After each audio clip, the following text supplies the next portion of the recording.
This is Local 15 News.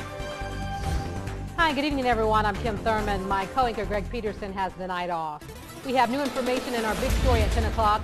Arrest warrants say the father suspected of killing his 5 children committed the crimes inside his South Carolina home. Days later, Timothy Jones Jr. admitted to dumping their bodies in Alabama. Tonight, he is back in South Carolina.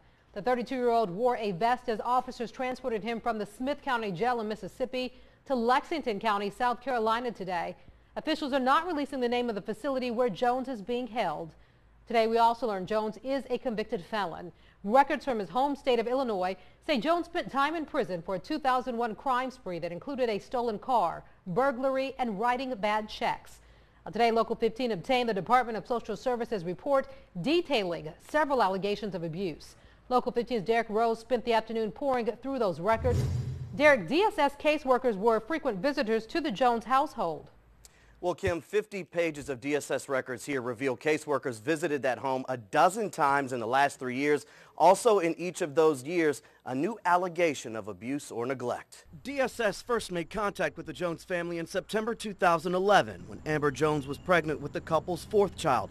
But the agency found nothing suspicious. The complaint was ruled unfounded when a caseworker noted the home was very clean.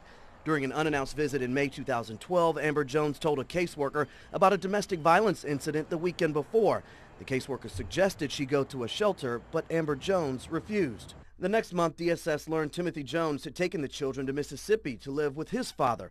And it was that same month a therapist labeled Timothy Jones as a capable parent, and a judge granted temporary custody. That October, DSS closed the case. During a visit to the children's school this past May, a case manager learned Timothy Jones used push-ups as punishment for the children, and despite a mark on one child's neck, a caseworker noted the children did not appear fearful of their father, and those marks were gone the next day. Then in mid-June, a caseworker told Jones not to physically discipline his children, but the following day the children reported their father had grabbed a sibling by the chin, leaving a mark. But a week later, that case was closed. The third complaint filed last month alleged Jones beat his son so bad it left extensive bruising. But when a caseworker visited the child at a daycare, the worker found no bruising. The DSS worker's eyes and the deputy's eyes did not see any visible sign of that which the complaint was at that time.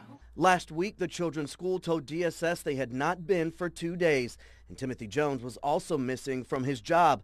Concern grew larger when the family did not show for a planned trip to Mississippi. And tomorrow morning, Timothy Jones Jr. is scheduled to appear before a South Carolina judge to face 5 murder charges.